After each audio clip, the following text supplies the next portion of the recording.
Okay, today I'm on the Zoom call to Yoni Sidi. Thanks very much for agreeing to talk to us today. You're in Cyprus.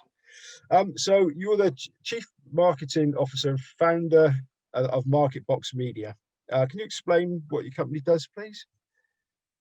Um, in essence, it's an operational and marketing service company for the world of gaming and Forex. It was launched 5 years ago, just utilizing mine and my partner's experience in the world of online gambling, which is relatively extensive. And it started just by small little brands coming to us asking for help, and it kind of evolved into several little brands, some medium brands, and then several medium brands. And it's been going for, it must be 5 or 6 years now. Okay, but as you said, you've got a fair bit of experience and at the very top level. We'll go into that in a bit, but can we just? I was interested to read the information you sent me before finding success in the industry that you're in now. You were hoping to do it on the turf as a footballer. Can you tell us a bit about that?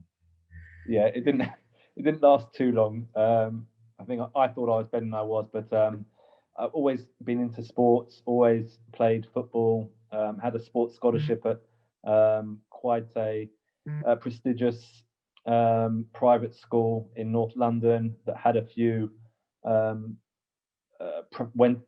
people who went on to be professionals. I think Martin Chiver's son was one of them. And I got offered trials for a team in Israel. So I kind of left London. I was never the most academic of children at the best of times. I always just wanted to play football. So I left London at the age of 16 to pursue a dream. And it kind of evolved, and it was fun and it was great. And I played originally with quite a high level in Israel for Maccabi Tel Aviv youth team, and then to Maccabi Herzliya, and then ended up playing third division Israel, which was not glamorous at all, and it kind of just figured out, and I needed to earn a real living. Yeah, and to earn that real living, you decided to join the Israeli army. Now that is, it's quite extreme by anybody's standards, isn't it? That wasn't to earn a living. That was to stay in the country. I had to do it. My father's Israeli, so I had the choice to, if I wanted to stay in Israel, to do the army. And it's always been something that's quite appealing to me. The discipline side. I didn't imagine it would be as tough as it was. And I think I was probably quite naive. But I suppose at that age, you kind of are. You just kind of do things and say, what's the worst that can happen? So I joined in 2001 for a 3-year service, mandatory service that everyone had to do. And it was a real shock at the beginning. At first I was sure, it'd be easy. I'll be shooting at a few targets and sitting in an office somewhere. But there was extensive training, especially at the beginning, because I had to learn the language. Because obviously, if you're in the army and you have to learn language, and then turn around to you and say, "Watch out, he's behind you." You haven't got time to get out your dictionary and say, "Hold on." Everyone stop what you're doing. So the first couple of months were really hard because I was far away from home, no family, no friends, 300, 400 soldiers all in a camp, learning the language and learning how to be a soldier. Not too many Brits around in those days. So that was really, really tough, but kind of got through it. And then it went on to be a combat instructor for some very, very good soldiers in a lovely base in the middle of the desert. But it was kind of, the timing was a bit dodgy because it was the beginning of the second Intifada. So there was always something going on, always some kind of action. And I'm just a kid from London, suddenly I see myself guarding, shooting, being shot at. So it was interesting. I made a lot of great friends and memories that it's difficult to even explain those memories. When you're 17, 18, my friends are at university and drinking and having fun, and I'm sitting there at 4 a.m. in the freezing cold guarding some base or a checkpoint, whatever it may be, thinking, what am I doing here? But it definitely developed you into the person you are, the person you can become, and it was one of the most amazing experiences of my life. Okay, you've skipped a bit, haven't you? Hell Week.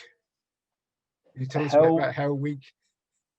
Hell Week was So after the initial 3-month training program to learn Hebrew and learn how to become a soldier, I was then drafted in to become a combat instructor. And combat instructor is a very physical role. It's a 4 month process where you have to, it's a lot of actual studying, but a lot of physical training. And the last week of it is actually, what we called it Hell Week. And it was just like you would see in the movies, out of nowhere, they woke us up. We were sleeping in tents. It was February. We're right on the beach, just by Netanya in Israel.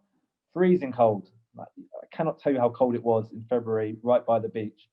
You know, we clothes on and we were hugging each other. Out of nowhere, 3 a.m, speakers blaring, music, everyone up, everyone up. They get us up. We've got no idea what's going on. We don't know if we're being attacked. We don't know if we're being kicked out. We've got no idea. And they say, right, you've got 7 minutes to get dressed. Everyone gets dressed. Then you've got 3 minutes to get down to the next point. We get down to the next point, and there's these huge, gigantic logs. They say, right, team A, you go to a log. Team B, you go to a log. Lift it up. You're carrying this log. And you walk down to the beach, down this really steep sand dune.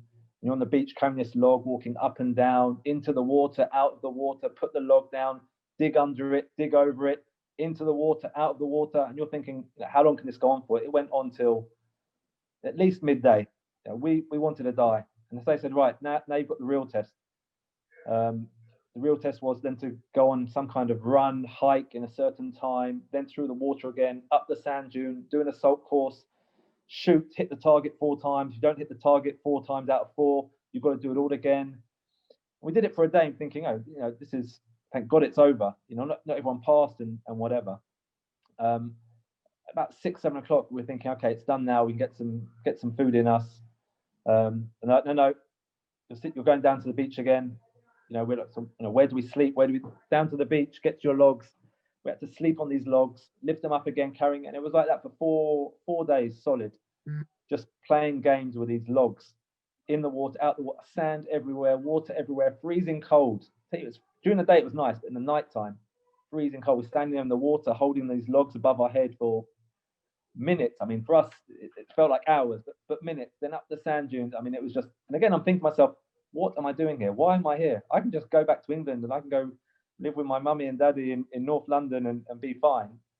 But again, once you look back at it and once it's done and you pass it, you've hit those 4 targets and you've done the assault course in the allotted time and you've run the 2K in the allotted time, after everything you've gone through, you look back and you laugh and you have a joke. You think your mind can do anything. Before I joined the army, I never would have thought that I could have put myself through that level of. So even though I was quite sporty, I played football. It was just a different level. It was a mental as well as a physical test. Okay, so when you left the army, you deserved what you got next. You worked in a beach bar. Is that right? Yeah. When you left the army? Yeah. I basically had to find a job. I needed to earn money. Football wasn't going to be the way. So I started working at this, I would say trendy, but more sleazy beach bar in Tel Aviv, where it was in quite a rough area, but it was one of those bars that's always the last one to be open. So, when other bars shut at 1, 2, 3 in the morning, all of the real night owls come to our bar and stay there till 6, 7 in the morning. Obviously highly intoxicated, not wanting to go home. But that was also an experience because, I was just learning the language. I've always been quite a good salesman. Even, before I left to Israel, I was always working in the markets with my friends' dads, selling stuff. So I just looked at it as a sales opportunity, and people would come in, and I would try and gauge how much money they had on them, and try and set them up with women or men or whatever, and make sure that you got as much tips as possible. And I became quite good at it, just selling drinks. And I think that was really a stepping stone to kind of the next phase of my life, which would be my professional life. Yeah, so go on to tell us about that, about your first job in sales. That was in gaming. Yeah, so what happened was I was managing the bar eventually for a period of time, and one of our local customers who was always good at giving tips came up to me, and he was a South African guy. Said, "Listen, you seem to be a very good salesman. I really enjoy your company. Come work for me. I'll pay you much more than you're earning here and whatever." I explored it. I went to see him, and he told me what he was doing wasn't totally legitimate and didn't really sit well on my conscience. Let's just put it there. But it kind of opened my eyes to the sales world and sales opportunity. So I just went to Google and said, jobs for English-speaking people in Israel. The thing that came up was a market internet company. So I thought, okay, it sounds quite good. They were looking for a head of UK sales. And I just thought to myself, that ticks my boxes totally. UK, I enjoy sales. I went to the interview, and the guy who interviewed me said, listen, I was 23 at the time, I think, 24. And he said, you're way too young. We need someone professional with experience. I said, trust me, I can sell, whatever it is. He goes, oh, we're a casino company, but you're too young. I said, just give me a chance. I promise you I'll be good enough. He said, you know what? Because you seem like you're pushy, you can go and start to be a customer support representative.